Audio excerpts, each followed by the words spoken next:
shot! Left hand. And Pagaling is down. And Oxygen now being abandoned his right jab from different angle in his body. Welcome back sa ating channel mga kaibigan. Isang Pinoy rising star mga kapatid. Malamaso ang bagsik ng kanyang kamao mga kaibigan. Walang iba kundi si Kenneth Liober mga kapatid. Mayroon siyang 19 wins. Walang talo mga kaibigan at 12 knockouts out of his 19 fights mga kaibigan. Dalawang hapon ang pinatulog nito sa first round lamang ng kanilang laban mga kaibigan. Well, panoorin natin ang highlights ng kanyang mga laban. Again, join the roar of the pro. Oh! Oh, what a shot! Left hand. And Pagaling is down. And Oxygen now.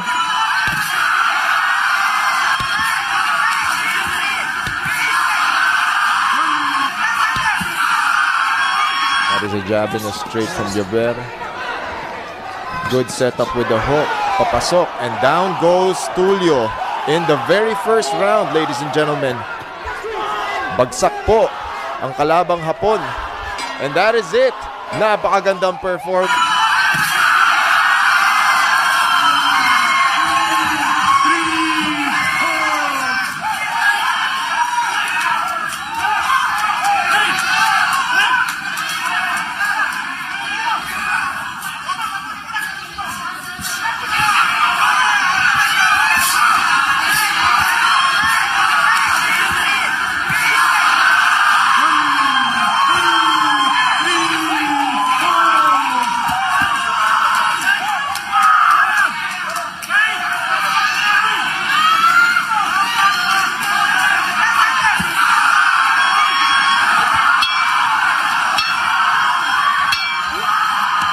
Panalo si Kenneth Liober via first round technical. So there you are mga kapatid. Malaki ang potensyal nitong si Kenneth Liober mga kapatid na magiging world champion sa bantamweight balang araw mga kaibigan.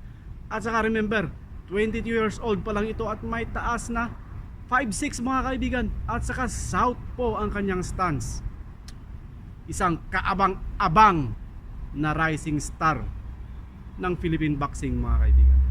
Well, abangan natin ang mga susunod niyang laban sa hinarap mga kapatid. Thank you so much for watching and see you on our next video. Bye bye.